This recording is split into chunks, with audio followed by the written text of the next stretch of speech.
Hi friends, welcome to Kavitha styles. நம்ம சேனலில் நம்ம இன்றைக்கி என்ன பார்க்க போகிறோன்னா, சூப்பரான டேஸ்ட்டில் ஒரு வெஜிடபிள் பிரியாணி தாங்க.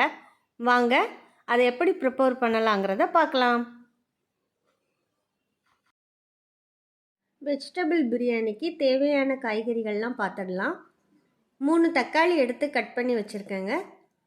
குடமிளகால பாதி மட்டும் எடுத்துருக்கிறேன். ஒரு நூல்கோல் எடுத்துக்கோங்க.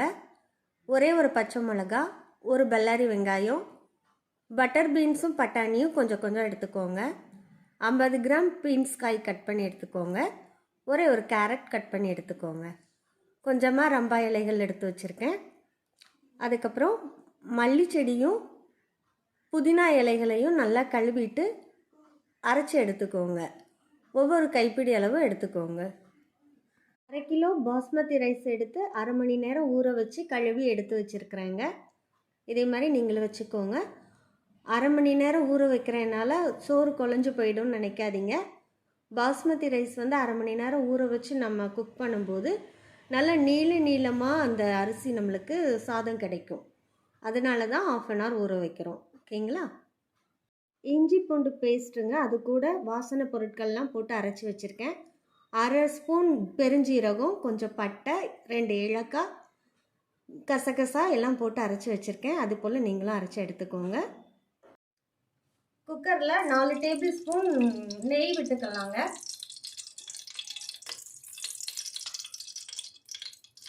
நீங்கள் 2 டேபிள் ஸ்பூன் நெய், 2 டேபிள் ஸ்பூன் அளவுக்கு ஏதாவது ஒரு எண்ணெய் ஊற்றணுன்னாலும் ஊற்றிக்கலாம். நான் நெய் தான் 4 ஸ்பூன் விட்டுருக்கேன்.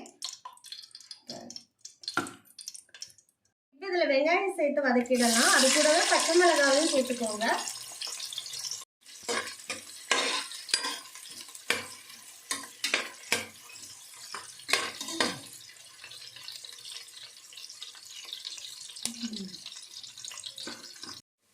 நல்லா ப்ரௌனாக வதங்கிடுச்சுங்க. இப்போ இஞ்சி பூண்டு பேஸ்ட் இதோட சேர்த்துடலாம். மல்லி இலையும் புதினாவும் அரைச்சிருக்கேன், அதையும் இதோட சேர்த்துடலாம்.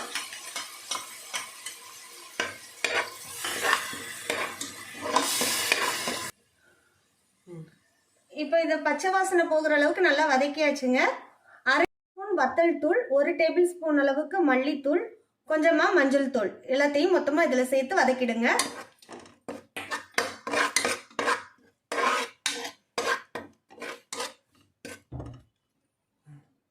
இப்போ தக்காளி இதோட ஆட் பண்ணி வதக்கிடலாம்.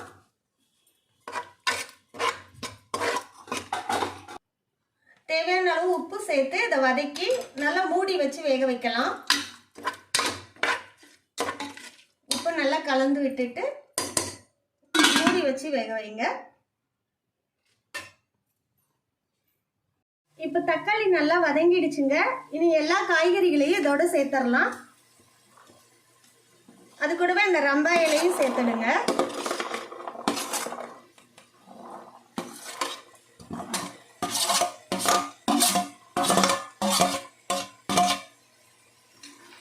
நல்லா ஒரு 2 தடவை வதக்கி விடலாம்.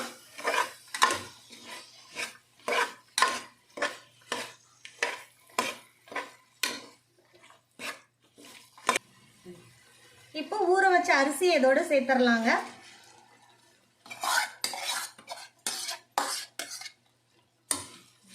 அரிசி போட்டு நல்லா கலந்து விட்டுருங்க.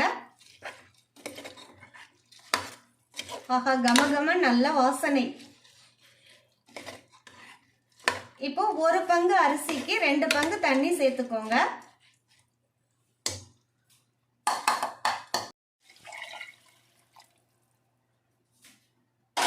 இப்போ உப்பெல்லாம் சரியா இருக்கான்னு பார்த்துக்கோங்க. எனக்கு கொஞ்சம் உப்பு கம்மியா இருக்கு, அதனால நான் இன்னும் கொஞ்சம் சேர்த்துக்கிறேன். நல்லா கொதிக்கட்டும். கொதிச்சு அரிசி எல்லாம் மேலே வர்ற வரைக்கும் வெயிட் பண்ணலாம். பாருங்க ஃப்ரெண்ட்ஸ், நல்லா கொதிச்சிடுச்சு. ஆனால் அந்த அரிசி எல்லாம் மேலே வரணும், அது வரைக்கும் வெயிட் பண்ணுங்க. பாருங்க ஃப்ரெண்ட்ஸ், நல்லா ரைஸ்லாம் கொஞ்சம் மேலே வந்துடுச்சு. இப்போ 1 ஸ்பூன் அளவுக்கு கரம் மசாலா எடுத்திருக்கேன். அதை இது மேலே தூவி விட்டு ஒரு தடவை நல்லா கலந்து விட்டுருங்க.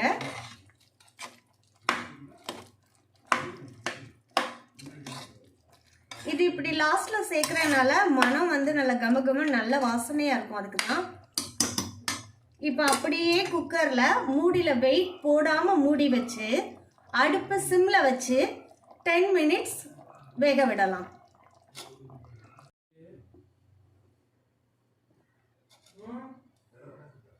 இப்போ 10 மினிட்ஸ் ஆயிடுச்சுங்க. ஓப்பன் பண்ணி பார்க்கலாம்.